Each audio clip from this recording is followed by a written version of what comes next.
এবার থাকছে দেশের বিভিন্ন স্থানে অনুষ্ঠিত সভা সমাবেশ, মানববন্ধন ও খেলাধুলার খবরাখবর নিয়ে ইমরুল কায়েসের রিপোর্ট। বিজয় দিবস উপলক্ষে একদিন বন্ধের পর আবার শুরু হয়েছে দিনাজপুরের হিলি স্থলবন্দর দিয়ে আমদানি রপ্তানি কার্যক্রম। বিজয় দিবস ঘিরে নারী উদ্যোক্তা মেলা হয়েছে হিলিতে। মেলায় নারী উদ্যোক্তাদের তৈরি নানা পণ্য নিয়ে ৩৮টি স্টল স্থান পায়। নোয়াখালীর সেনবাগে বিএনপির অফিস উদ্বোধন করা হয়েছে। সকালে উপজেলার ডোমুরা ইউনিয়নের গাজীরহাট বাজারে অফিস উদ্বোধন করেন বিএনপির নির্বাহী কমিটির সদস্য কাজী মোহাম্মদ মফিজুর রহমান।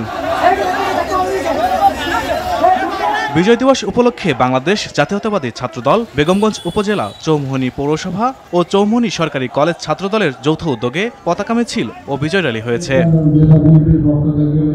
বিজয় দিবস উপলক্ষে পটুয়াখালী জেলা বিএনপির উদ্যোগে আলোচনা সভা হয়েছে। সকালে জেলা বিএনপির কার্যালয়ে এ সভা হয়। রংপুরে 10 দিনব্যাপী বিসিক উদ্যোক্তা মেলা শুরু হয়েছে।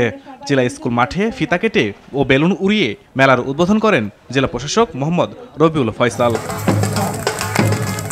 নানা কর্মসূচির মধ্য দিয়ে সিলেট কৃষি বিশ্ববিদ্যালয়ের 18তম প্রতিষ্ঠাবার্ষিকী পালন করা হয়েছে।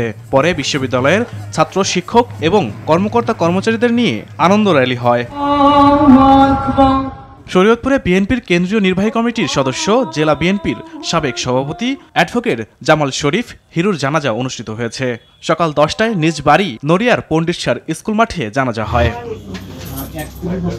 অবৈধভাবে রাসায়নিক সার মজুদ রাখার দায়ে ঠাকুরগাঁওয়ে পীরগঞ্জে শাহিনুর রহমান নামে এক সার ব্যবসায়ীকে 1 লাখ টাকা জরিমানা করেছে ভ্রাম্যমাণ আদালত।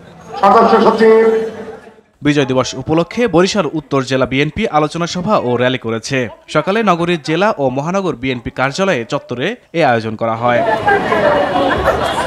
বিজয় দিবস উপলক্ষে দিনব্যাপী বিজয় মেলা হয়েছে বরিশালে। জেলা সদরের বেলস পার্ক মাঠে মেলার উদ্বোধন করেন বিভাগীয় কমিশনার রাহেন কাইসার।